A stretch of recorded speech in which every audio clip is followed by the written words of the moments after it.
lagi, Bu. Apa? 1 menit lagi waktunya. Di sini kuncinya. Mungkin saya di sini kuncinya bahwa ada strategi dasar berkelanjutan dalam penanganan COVID itu ada 4. Pertama, minimalkan resiko penularan yang tadi mungkin sudah dijelaskan oleh Pak Purbianto maupun oleh Pak Anang. Lalu yang kedua, tingkatkan kapasitas fasilitas kesehatan dan SDM. Bahwa kelihatannya ke depan kemungkinan karena kasus COVID ini bukan kasus yang cuma 6 bulan atau berakhir bulan-bulan ini saja. Kita perlu untuk peningkatan kapasitas laboratorium PCR. Lalu yang berikut, kita perlu adanya pemberdayaan masyarakat. Strategi dasar berkelanjutan yang paling saya tekankan itu adalah pemberdayaan masyarakat. Kalau masyarakat disadarkan, insya Allah kita akan lebih awet. Di sini kalau yang meminimalkan risiko penularan, satu menerapkan protokol COVID di personal, keluarga, masyarakat, dan ruang publik. Lalu penguatan organisasi membentuk pusat studi COVID nasional kalau bisa di Lampung, melindungi kelompok rentan dan kelompok khusus, dan penguatan surveillance kasus, kontak tracking, isolasi, dan mencegah penyebaran yang melibatkan masyarakat.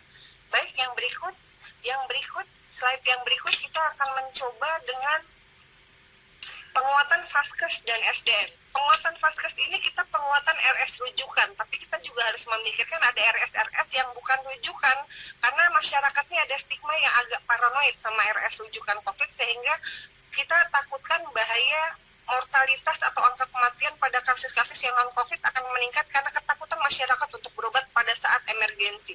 Lalu penguatan tenaga medis, tenaga kesehatan, dan pendukung, perlu adanya siklus penjadwalan dan penguatan nutrisi, penguatan fasilitas AKES, APD, Vaskes di Pasienkes, dan penguatan laboratorium diagnostik.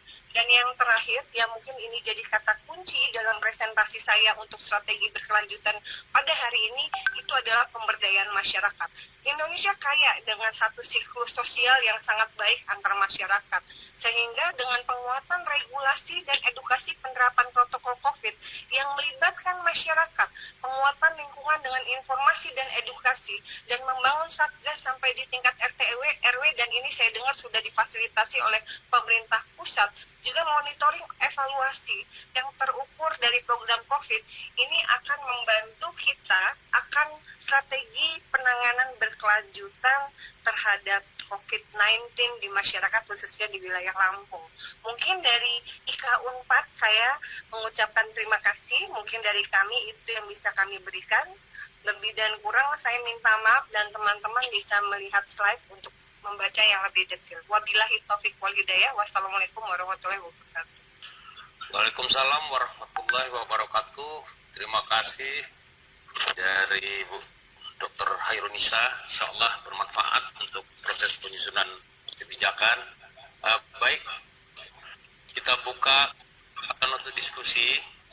Kami beri kesempatan untuk 3 penanya dengan waktu lebih kurang 1 menit untuk pertanyaan.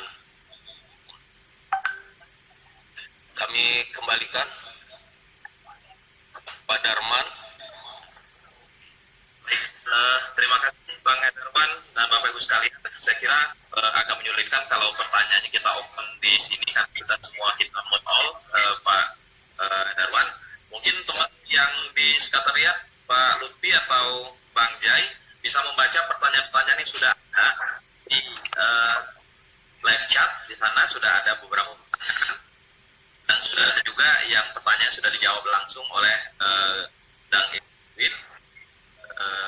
Mungkin Bang Rudi bisa merangkum tadi pertanyaan di atas langsung disampaikan kepada pemateri yang tadi. Silakan Bang Jenudin atau Bang Lutfi.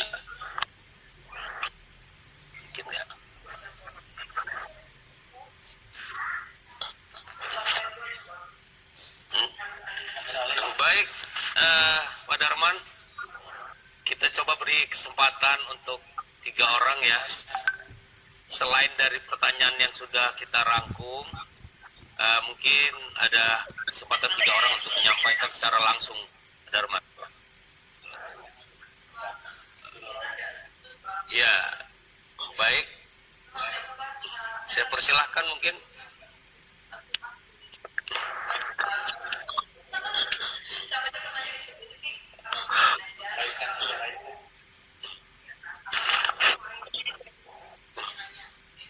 Baik, kami berkesempatan untuk penanya menyampaikan secara langsung.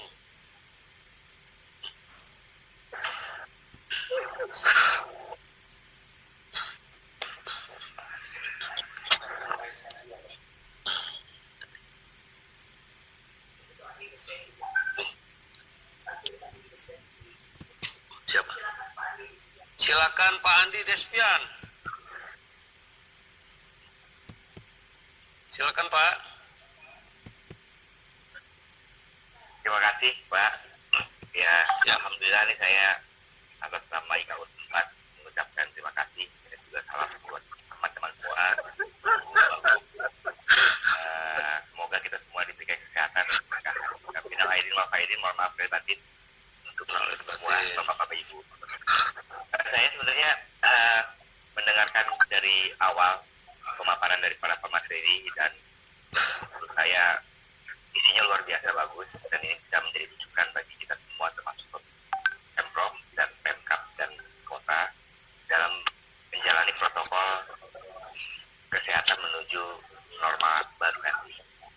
Saya sebenarnya hanya ingin menyampaikan kekhawatiran bagaimana antisipasi dari terutama dari Pemprov dan aparat agar kita ini bisa benar-benar disiplin. Karena melihat dari fenomena yang belum lebaran itu masyarakat begitu acuhnya dengan protokol kesehatan.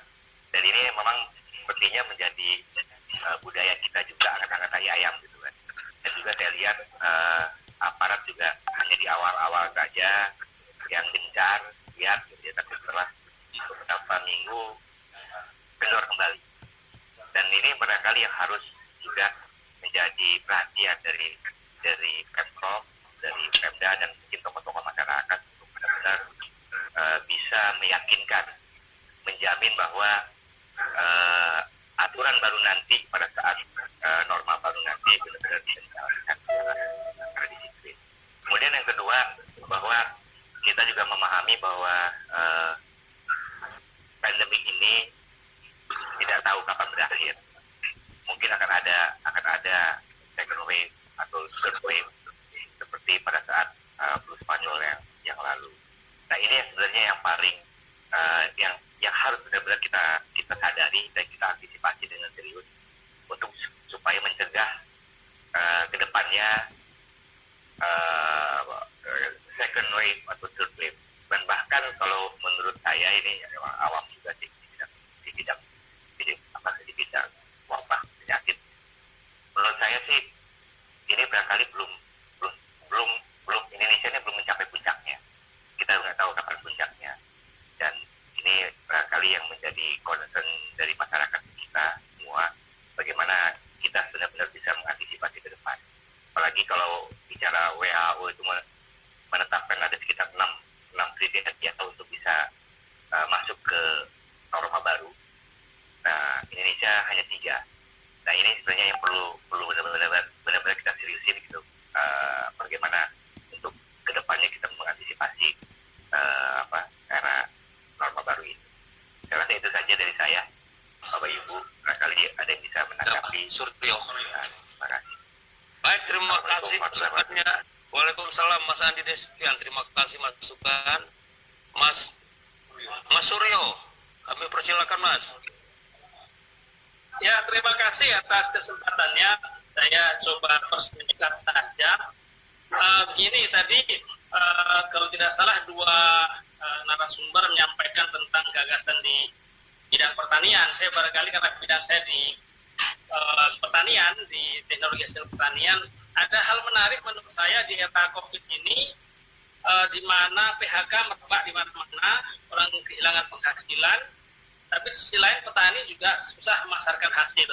Ini menjadi momen yang baik menurut saya, bagaimana pemerintah terkait melewat industri perindustrian pertanian untuk menggalakkan industri pedesaan. Jadi anak-anak muda yang mungkin belum punya pekerjaan dan sebagainya bisa disupport kreativitasnya untuk mengelola industri pedesaan. Ini sudah banyak contohnya. Saya punya beberapa kawan ngelola industri singkong menjadi mokaf ya, modified cassava flour itu sukses sampai ekspor gitu. Ini tomat bisa diolah menjadi saus, cabai kering bisa, cabai yang susah sekarang lagi jatuh ini bisa jadi kering, kemudian porang dan sebagainya. Ya ini kan titik lemah kita selama ini, bahwa di sektor pengolahan ya, di subsistem pengolahan dan pemasaran hasil kan menjadi kelemahan di petani. Nah ini mungkin momen yang baik di era ini untuk membuka lapangan kerja baru daripada nunggu kapan nanti. Nah ini konsumsi masyarakat kan polanya juga sekarang berubah, bagaimana delivery langsung ini sangat menarik untuk bisa dikelola. Jadi industri pedesaan pengolahan ini perlu disupport ya, punya produk-produk petani itu kita olah, dan ini teknologinya sederhana, tidak rumit. Saya alumni Andalas ini, S2 di Andalas, teknologi industri pertanian. Ini banyak sekali industri teknologi yang sudah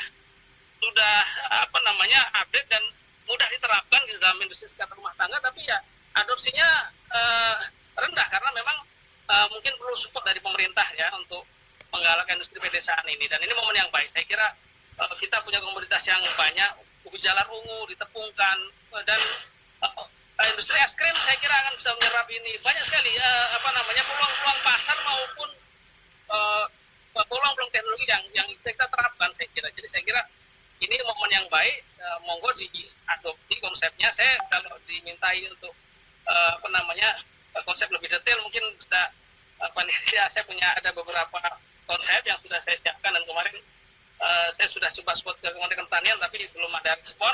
Barangkali saya pemikiran ini perlu dikembangkan, karena ke depan ini mau tidak mau, suka tidak suka, kita menghadapi era di mana pertanian ini ya harus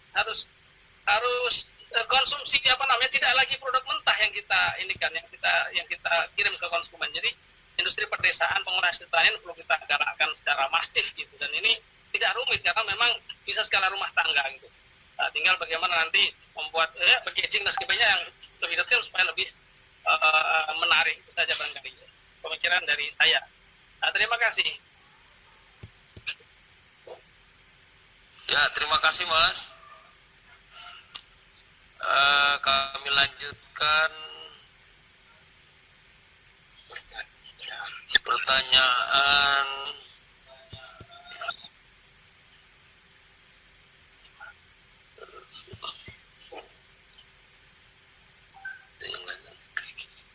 Silakan Pak. Ini.